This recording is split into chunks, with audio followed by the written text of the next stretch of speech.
American സൈന്യത്തെയും സംവിധാനത്തെയും പുറത്താക്കണമെന്ന് Iran Arabian രാജ്യങ്ങളോട് ആവർത്തിച്ചു പറഞ്ഞു. ഒരു മുന്നറിയിപ്പ് നൽകുന്ന തരത്തിലാണ് ഇപ്പോൾ ആ വിഷയം യഥാർത്ഥത്തിൽ ഇപ്പോൾ ഇറാൻ കൈകാര്യം ചെയ്തത്.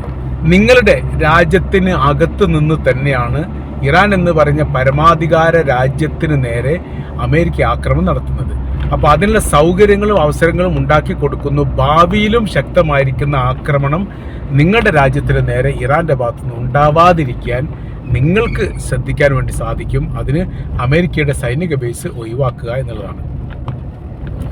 മേഖലയിൽ, അതായത് അറേബ്യൻ രാജ്യങ്ങളിലെ ഒരു മേഖലയിലും സൈനിക ബേസ്, അമേരിക്കൻ സൈനിക ബേസ് സുരക്ഷിതമല്ല എന്ന് കൃത്യതയോടുകൂടി തന്നെ അവർ പറയുന്നുണ്ട്. ഇപ്പോൾ സിറിയക്ക് നേരെ കഴിഞ്ഞ ദിവസം ആക്രമണം നടത്തിയിട്ട് 4 ദിവസം മുമ്പാണ് സിറിയക്ക് നേരെ, സിറിയയിലുള്ള അമേരിക്കയുടെ സൈനിക ബേസ് കേന്ദ്രീകരിച്ചുകൊണ്ട് ഇറാൻ ആക്രമണം നടത്തുന്നത്. ഇതാദ്യമായിട്ടാണ്. ഇതിനു മുൻപ് അങ്ങനെയൊന്നും ഉണ്ടായിട്ടില്ല. അപ്പോൾ ആക്രമണം നടത്തിയെന്ന് പറഞ്ഞാൽ എല്ലാ ബേസിന് കേന്ദ്രീകരിച്ചുകൊണ്ടും ഇറാൻ ആക്രമണം നടത്തുന്നു. അപ്പോൾ അമേരിക്കയുടെ ബേസുകൾ അറേബ്യൻ രാജ്യങ്ങളിൽ സുരക്ഷിതമല്ല എന്ന ബോധ്യം യഥാർത്ഥത്തിൽ ആർക്ക് വേണം? അറേബ്യൻ രാജ്യങ്ങൾക്ക് വേണം. അതിനാൽ പ്രയാസപ്പെടുന്നത് നിങ്ങളാണ്, നിങ്ങളുടെ ജനങ്ങളാണ്, നിങ്ങളുടെ സംവിധാനങ്ങളാണ്. ആ രീതി ഒഴിവാക്കണമെങ്കിൽ ചെയ്യേണ്ട കാര്യം എന്ന് പറയുന്നത് അവിടെ നിന്ന് ഒഴിവാക്കുക എന്നുള്ളതാണ്. ഇത് എത്രത്തോളം പ്രായോഗികമാണ് എന്നതിനെക്കുറിച്ചൊന്നും ഇപ്പോൾ ആലോചിക്കാൻ പോലും സാധിക്കാത്തൊരു കാര്യമാണ്. ഇത് ഇറാനെ സംബന്ധിച്ചിടത്തോളം അവർ ഗൗരവകരമായി തന്നെ പറഞ്ഞിരിക്കുന്നു. പക്ഷേ വളരെ പെട്ടെന്ന് അതിന് തീരുമാനം ഉണ്ടാക്കാൻ വേണ്ടി സാധിക്കാതെ പ്രയാസപ്പെടുന്ന രീതിയുണ്ട്. ഇപ്പോൾ ഇറാൻ ചെയ്യുന്ന കാര്യം മൊത്തത്തിൽ അറേബ്യൻ രാജ്യങ്ങളിലുള്ള അമേരിക്കയുടെ സൈനിക ബേസുകളുടെ ലിസ്റ്റ് എടുക്കുക എന്നുള്ള പണിയാണ് ചെയ്യുന്നത്. അപ്പോൾ നമ്മളിപ്പോൾ മനസ്സിലാക്കിയെടുത്തോളം ഖത്തറിൽ അമേരിക്കക്ക് ഉദൈദ എന്ന് പറഞ്ഞ ഒരു എയർബേസാണുള്ളത്. ബഹ്റൈനിൽ 5 കപ്പൽ പട എന്ന് പറഞ്ഞ കടലിനോട് ചേർന്ന് കൊണ്ടുള്ള വലിയൊരു സംവിധാനം അവിടെ ഉണ്ട്. അതിന് സമാനമായ രീതിയിൽ കുവൈത്തിലുണ്ട്. കുവൈത്തിൽ ഏറ്റവും വിപുലമാക്കപ്പെട്ടത് ഇറാഖ് കുവൈറ്റ് യുദ്ധത്തോടനുബന്ധിച്ച് ആ മേഖലയുടെ നിയന്ത്രണം അമേരിക്ക ഏറ്റെടുക്കുകയും പിന്നീട് ആക്രമണത്തിൽ സദ്ദാം ഹുസൈനെ പരാജയപ്പെടുത്തുകയും ചെയ്തതിന് ശേഷം അവിടെ ഒരു സൈനിക ബേസ് സൃഷ്ടിച്ചു അമേരിക്ക. ഏകദേശം 100 കിലോമീറ്റർ ചുറ്റളവിലുള്ള വലിയ വിപുലമായിരിക്കുന്ന സൈനിക ബേസാണ് എന്നാണ് പറയപ്പെടുന്നത്. വലിയ എതിർപ്പ് കാര്യങ്ങളൊക്കെ ഉണ്ടായിരുന്നു. 1,25,000 സൈനികരെങ്കിലും ആ യുദ്ധവുമായിട്ട് ബന്ധപ്പെട്ട് അറേബ്യൻ മേഖലയിൽ അന്ന് വന്നിട്ടുണ്ട്. അതായത് ഇറാഖ് അമേരിക്കൻ യുദ്ധവുമായി ബന്ധപ്പെട്ട്. പിന്നീട് 50,000-ഓളം 1,00,000-ലധികം സൈനികർ കുവൈത്തിൽ നിന്ന് വിട്ടുപോയിട്ടില്ല. വീണ്ടും കുവൈത്തിൽ നേരെ ആക്രമണം ഉണ്ടാവുകയാണെങ്കിൽ അവർക്ക് സുരക്ഷ ഒരുക്കാനും തിരിച്ചടിക്കാനും വേണ്ടിയിട്ടാണ് അവരെ ഇവിടെ നിലനിർത്തുന്നത് എന്നാണ് അമേരിക്കയുടെ പ്രസിഡന്റ് ജോർജ് ബുഷ് അന്ന് പറഞ്ഞത്. അപ്പോൾ അവിടെ നിലനിർത്തുക എന്ന് പറയുന്ന സമയത്ത് 2 വിഷയങ്ങളുണ്ട്. അതിപ്പോൾ അറേബ്യൻ രാജ്യങ്ങൾ അനുഭവിക്കുന്നുണ്ട്. അഥവാ നിലനിർത്തുന്ന സൈനികർക്ക് ശമ്പളം കൊടുക്കേണ്ടത് കുവൈത്ത് സർക്കാരാണ്. അപ്പോൾ അവരെത്ര ശമ്പളം നിശ്ചയിക്കുന്നതോ അമേരിക്കൻ ഗവൺമെൻറ്റാണ്. അവർ നിശ്ചയിക്കുന്നു, ഇവർ നൽകുന്നു. 2ാം ഘട്ടത്തിൽ ഇപ്പോൾ ഉള്ള നിലവിലെ വർത്തമാന സാഹചര്യം അതും വളരെ രസകരമായിരിക്കുന്ന ഒരു കാര്യമാണ്. ഇപ്പോഴത്തെ കാര്യമെന്ന് പറയുന്നത് ഇറാൻ്റെ ആക്രമണങ്ങൾ പലതരത്തിലും അറേബ്യൻ മേഖലകൾക്ക് നേരെ ഉണ്ടാകുന്നു എന്നുള്ളത് ഒരു കൃത്യമായിരിക്കുന്ന സത്യമാണ്.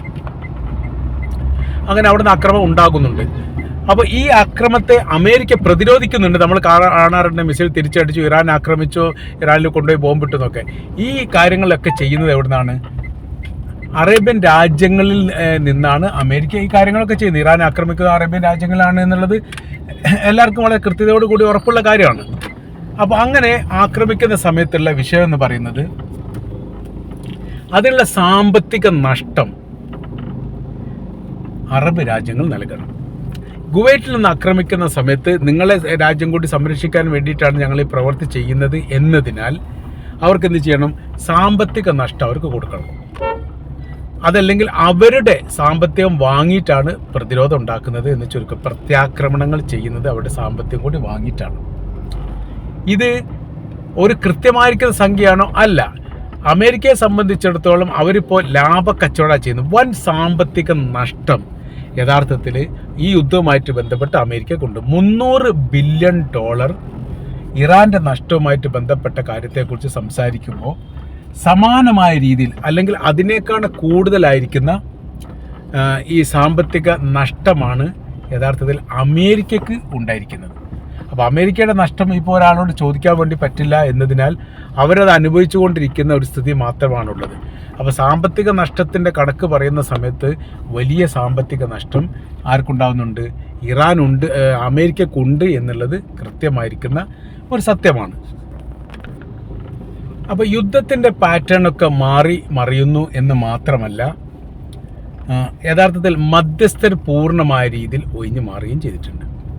അപ്പോൾ മധ്യസ്ഥരാലെ ഈ വിഷയങ്ങൾ ഇനിയിപ്പോൾ തീരാനുള്ള സാധ്യത വളരെ കുറവാണ്.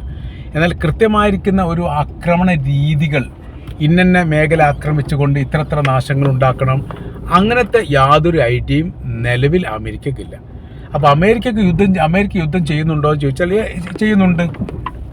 ആ യുദ്ധത്തിൽ എന്തൊക്കെ ഭവിഷ്യത്തുകളാണ് ഭാവിയിൽ വരാൻ പോകുക, അല്ലെങ്കിൽ എന്തെങ്കിലും ഗുണങ്ങളുണ്ടോ, ആ ഗുണത്തെക്കുറിച്ചുള്ള ഒരു അഭിപ്രായം പറയാൻ വേണ്ടിയിട്ട് ആർക്ക് സാധിക്കുന്നില്ല? അമേരിക്കക്ക് സാധിക്കുന്നില്ല. യുദ്ധം നടക്കുന്നുണ്ടോ എന്ന് ചോദിച്ചാൽ യുദ്ധം നടക്കുന്നുണ്ട്, അത് മാത്രമാണ് പറയാൻ വേണ്ടി സാധിക്കുന്നത്. എന്നാൽ ഇവർ ചെയ്യുന്നത്, ഇറാനെ സംബന്ധിച്ചിടത്തോളം അവർ വളരെ കൃത്യതയോട് കൂടിയിട്ട് ഓരോരോ മേഖല കേന്ദ്രീകരിച്ചുകൊണ്ട് ബുദ്ധിപരമായിരിക്കുന്ന നീക്കമാണ് നടത്തുന്നത്. അപ്പോൾ ഇതിലൊരു വിജയം ലോകത്തിന് മുൻപിൽ ഒരു വിജയം കാട്ടിക്കൊടുത്ത് തങ്ങൾ ജയിച്ചിട്ടുണ്ട് എന്ന് വരുത്തി തീർക്കാനുള്ള വലിയ ശ്രമങ്ങൾ അമേരിക്കയുടെ ഭാഗത്തുനിന്ന് ഉണ്ടാവുന്നുണ്ട്. ആ കാര്യത്തെക്കുറിച്ച് അവർ ആലോചിക്കുന്നുണ്ടെങ്കിൽ പോലും അത് എവിടെയും എത്താത്ത ഒരു പ്രയാസകരമായിരിക്കുന്ന ഒരു അവസ്ഥ തന്നെയാണ് നിലവിൽ ഉള്ളത് എന്ന് തീർച്ചയായിട്ടും നമുക്ക് പറയാൻ വേണ്ടിയിട്ട് സാധിക്കുന്നത്.